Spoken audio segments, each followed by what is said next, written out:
Comme chaque année, la Chambre régionale des comptes des Antilles et de la Guyane a publié son rapport d'activité. Un rapport un peu particulier cette année puisqu'il s'agit du dernier, coordonné par l'actuel président Yves Colcombé qui va quitter ses fonctions à la fin du mois de novembre. L'occasion pour nous ce matin de revenir, de mieux comprendre l'activité de la Chambre régionale, mais aussi et surtout de regarder comment les collectivités gèrent les fonds publics. Une gestion selon la Chambre loin d'être irréprochable. Pour en parler, nous sommes ce matin et par téléphone avec Yves Colcombé. Bonjour. Bonjour monsieur. Merci beaucoup d'avoir accepté notre invitation et d'être à notre micro ce matin. On va peut-être commencer, Yves Colcombé, par dire quelques mots sur la Chambre régionale des comptes. On entend parler de votre activité de temps en temps et surtout lorsque vous publiez des rapports de contrôle sur la gestion de telle ou telle collectivité, région, commune, communauté d'agglomération, établissement public. Votre rôle, pour résumer, Yves Colcombé, c'est d'examiner en profondeur la manière avec laquelle les collectivités gèrent l'argent public finalement.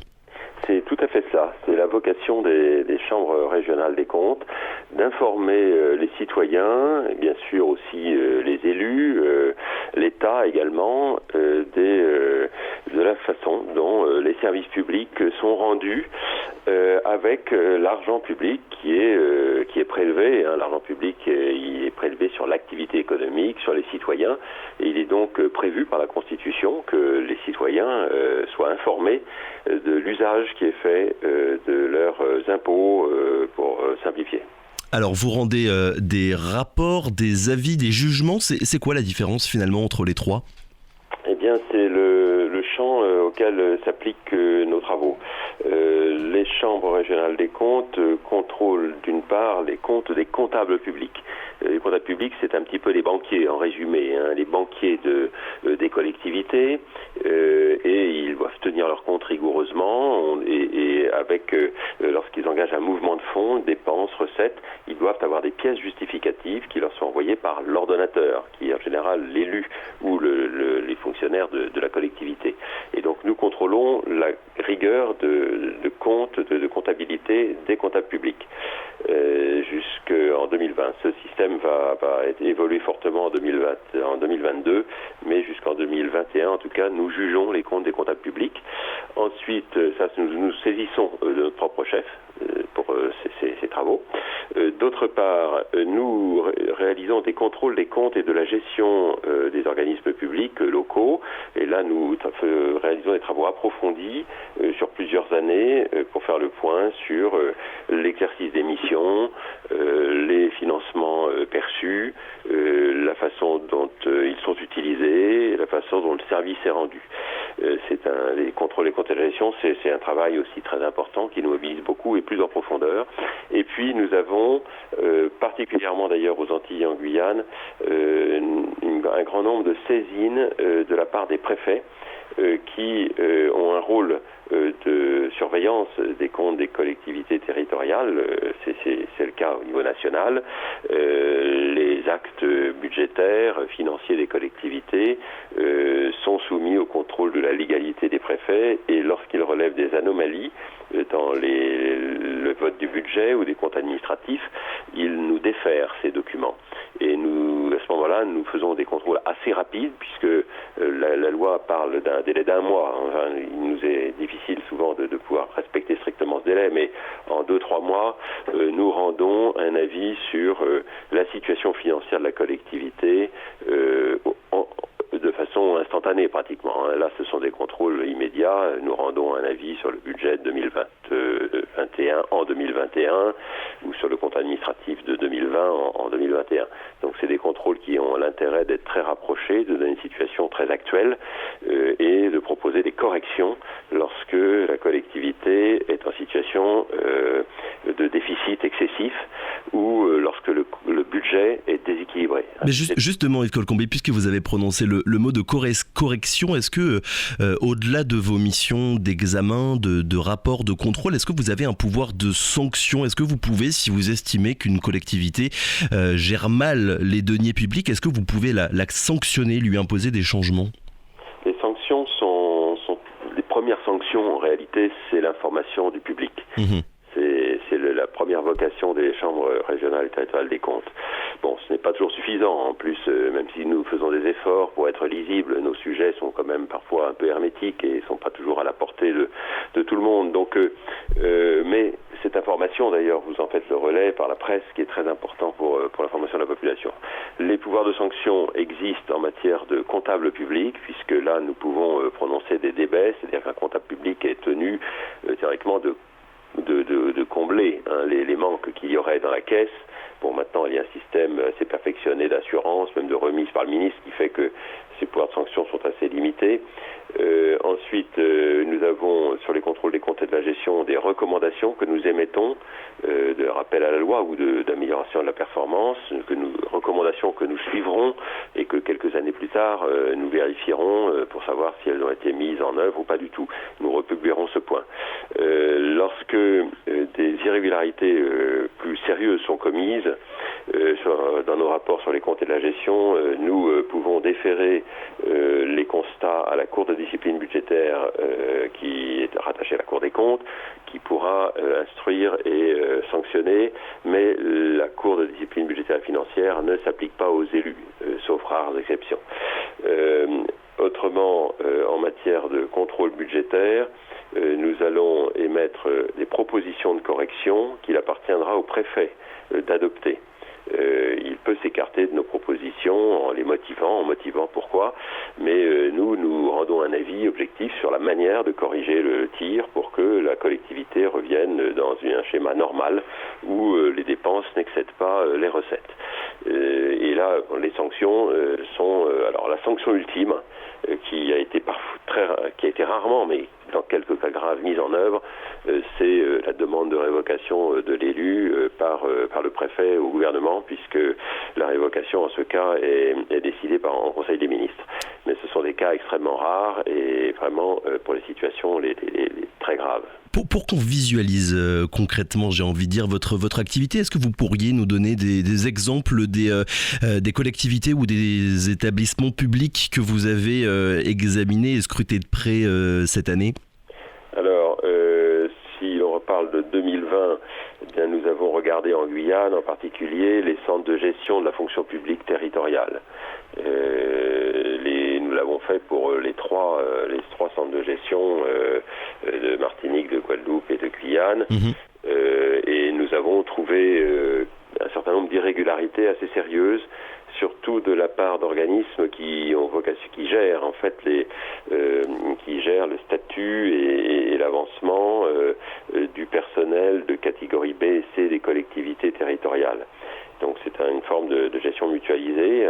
C'est un organisme qui va s'assurer que les avancements sont respectés, que les conditions d'avancement ou de changement de promotion sont respectées, qui va réunir les commissions administratives paritaires dans lesquelles les propositions vont être évoquées entre les représentants du personnel et puis les représentants de direction d'administration.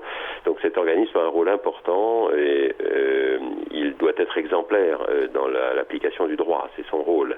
Et nous avons trouvé des écarts assez sensibles avec la loi, ce qui est regrettable. Et nous avons aussi vu un train de vie qui est souvent excessif, en particulier en Guyane. Des dépenses de fonctionnement sont excessives. Ces organismes n'ont pas vocation à avoir des dépenses somptuaires. Ils doivent respecter les règles en matière de frais de déplacement, frais de mission.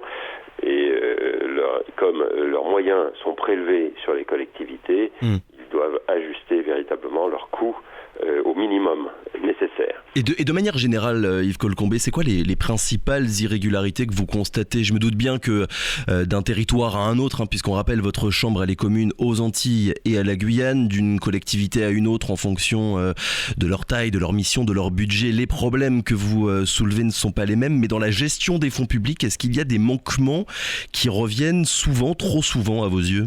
Oui, il y a des manquements qui reviennent trop souvent et particulièrement dans nos régions. Lesquels par exemple ? C'est l'absence de comptabilité d'engagement. Ça paraît absolument élémentaire, mais lorsque vous prévoyez une dépense, eh bien vous la chiffrez et puis vous l'inscrivez dans des comptes et vous engagez ensuite la dépense, vous passez le contrat, vous passez commande, vous embauchez si nécessaire en fonction des ressources dont vous disposez et en comptabilisant au fur et à mesure les dépenses pour s'assurer qu'elles ne vont pas dépasser les recettes. Et bien cette comptabilité élémentaire qui est obligatoire, qui est prévue par la loi, est rarement et trop rarement tenue dans les collectivités des Antilles et de la Guyane. Bon, lorsqu'elle est tenue, d'ailleurs, ça change tout, évidemment, puisque lorsqu'elle est tenue, eh bien, la collectivité dispose des ressources pour payer les entreprises à l'heure. Elle, en général, elle se laisse moins aller à des embauches inutiles et trop nombreuses ou à des rémunérations excessives parce que elle fait attention à ce que l'argent soit utilisé à bon escient. Mais ça suppose que dans la structure, il y ait une personne unique, un service unique qui va suivre la comptabilité au fur et à mesure que les dépenses sont engagées. Lorsque c'est fait, les collectivités fonctionnent assez bien. Parce qu'il n'y a pas de raison d'ailleurs, les règles sont bien faites. Mais lorsque ce point est défaillant, ce que nous voyons beaucoup et dans des fortes proportions, bien, ça revient strictement à dépenser sans compter. Et ça, nous le voyons dans beaucoup trop de collectivités. Ce n'est pas normal et ce n'est pas lié à un problème de ressources.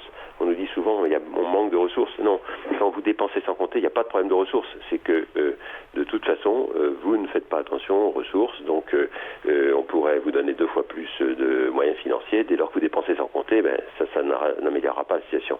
Ça, c'est un point essentiel. Après, lorsqu'on tient bien cette comptabilité, eh bien, on peut définir des politiques, on peut définir des axes de priorité, on peut s'assurer que les commandes passées aux entreprises sont accomplies comme il faut, et à ce moment-là, on les paye à l'heure. Et quand on les paye à l'heure, on fait fonctionner l'économie. L'économie d'un territoire repose sur la confiance et sur la rigueur des flux financiers. Les collectivités dans nos territoires ont un rôle très important sur la vie économique parce que le volume financier sur lesquels elles ont des leviers est très important en proportion de l'ensemble des revenus. Et si elles gèrent bien, elles vont participer au développement d'une économie saine. Si on est avec vous ce matin, Yves Colcombé, c'est aussi pour ce mot que vous avez écrit en préambule de votre rapport d'activité 2020, un mot dans lequel vous expliquez, je vous cite, l'argument de préservation de la paix sociale parfois avancé pour admettre que des services ne sont pas rendus car l'argent qui devait y être consacré a été dilapidé inutilement ou de manière inefficace est humainement inacceptable. L'argent public n'est pas un butin à partager. Vous avez le mérite d'être direct. L'argent public, Yves Colcombé, est encore aujourd'hui considéré par certains comme l'occasion d'en tirer un profit personnel. Alors oui, profit personnel ou plus ou moins personnel, c'est pas toujours direct. Mais il est vrai que lorsqu'on constate que des personnes sont embauchées sans référence à un besoin de service public, eh bien cela inquiète. Cela inquiète parce que, comme je vous le disais, on va dépasser les ressources disponibles, parfois pour des années, puisque quand les personnels inutiles est embauché, c'est pour des années qu'il entre dans une collectivité. Il va être d'abord stagiaire, ensuite il va être passé en contrat à durée indéterminée, puis ensuite il obtiendra une titularisation, et c'est parti pour 20, 30, 40 ans. Et donc la collectivité va être plombée fortement au détriment du service, puisque la personne n'a pas toujours été recrutée pour accomplir un service public. Donc là, le point est essentiel, c'est-à-dire pourquoi cet argent est dépensé. Si on nous dit « Ah, mais c'est parce qu'on octroie un moyen de subsistance », à ce moment-là, c'est autre chose. Mais on comprend bien que si on emploie des personnes sans qu'il y ait une nécessité rigoureuse de compétences, d'exécution de services prévues, et dans ce cas, on est dans le discrétionnaire. Ça veut dire qu'il y aura des personnes choisies intuitu personnellement qui vont être embauchées, pas d'autres. Et donc la vocation d'une collectivité, c'est pas d'embaucher toute la population pour en faire des fonctionnaires. Ça n'existe pas. C'est fait pour accomplir un service. Et souvent, justement, l'argument de paix sociale nous est renvoyé en disant mais en faisant ça, on crée la paix sociale. C'est totalement faux d'ailleurs. On en voit d'ailleurs malheureusement en ce moment les éléments. Les embauches ne créent pas la paix sociale. Ce qui crée la paix sociale, c'est que toute la population puisse disposer des services publics de base auxquels ils ont droit. La population a droit à ces services publics. Et en général, quand les collectivités se laissent aller à des dépenses, comme je vous l'ai dit, indiqué tout à l'instant, les services publics, eux, ne sont pas exécutés puisqu'on a dépensé l'argent à autre chose. C'est-à-dire qu'on a donné de l'argent à des personnes, mais pas contre service public rendu, sans nécessité. Et du coup, pour accomplir les services, on n'a plus l'argent. Et on n'a même pas les moyens d'ailleurs. Et donc, on va solliciter des entreprises qu'on ne va pas payer. Oui, on va les payer avec 1 an de retard ou 2 ans de retard. Et là, on est dans la détérioration de l'économie et il n'y a pas de décollage possible, alors que ces territoires ont des potentiels extraordinaires. Oui, parce que la conséquence directe, et on a parfois tendance à l'oublier, c'est qu'une collectivité, un établissement public qui gère mal ses fonds, c'est un service public, au fond, qui n'est pas correctement assuré. Dernière question, Yves Colcombé, les erreurs que vous relevez, elles sont surtout le fait d'erreurs de personnes, de comportements individuels qui sont à dénoncer, ou bien de gestion globale d'équipes qui parfois vont manquer d'expérience, de connaissances, parce qu'il y a aussi dans les structures, dans les collectivités que vous contrôlez, des petites communes et des petites structures. Tout à fait. Non, mais votre question est tout à fait exacte. Il y a les deux en fait. On peut trouver des compétences insuffisantes, mais des personnes de bonne volonté. Dans ce cas-là, c'est moins grave. Oui. Parce que d'abord, l'information va être transparente. On va pouvoir les aider, leur donner des recommandations qu'ils vont suivre. Et nous le voyons, ça se fait. Et là, nous sommes heureux de contribuer au redressement dès lors que l'élu qui dirige et l'équipe administrative qui le soutient va faire en sorte que la situation s'améliore objectivement, parce qu'il voit bien que c'est mieux d'ailleurs, les résultats sont meilleurs. Donc ça existe et nous apportons notre concours, c'est bien naturel. Et puis, sachant en plus que les formations existent et qu'il y a les moyens de progresser en compétences. Par ailleurs, existe trop souvent la volonté de négliger les limites financières et de placer la collectivité dans l'impasse en disant qu'après c'est un manque de ressources. Et puis au passage, donc engager tout un tas de dépenses, comme je vous le disais, inutiles ou au moins non indispensables au regard du caractère indispensable de certains services publics, au contraire. Et ça, effectivement, nous le rencontrons aussi. Les équipes qui délibérément, et je n'accuse pas en particulier les fonctionnaires parce que finalement c'est l'ordonnateur élu qui est le responsable garant des services publics. C'est plutôt lui qui va être responsable, et s'il veut recruter des personnes compétentes, il peut le faire aussi. Donc la responsabilité ultime, c'est celle de l'élu. C'est d'ailleurs la noblesse de la fonction, c'est de grandes responsabilités, à la fois d'engagement, de compétences, de services à rendre à la population, mais ce qui impose bien sûr des obligations. Et ça, effectivement, nous constatons malheureusement des dérives sur ce plan, et c'est regrettable. Je l'ai dit, vous allez quitter vos fonctions à la fin du mois de novembre. Vous étiez président depuis 2015. Est-ce qu'en 6 ans, vous avez constaté un progrès dans la gestion des comptes publics ? Alors en fait, c'est 7 ans, parce que la limite légale, 7 ans, c'est 7 ans. D'accord. Et c'est pour ça. Mais des progrès... dans le bon sens, évidemment. Oui et non.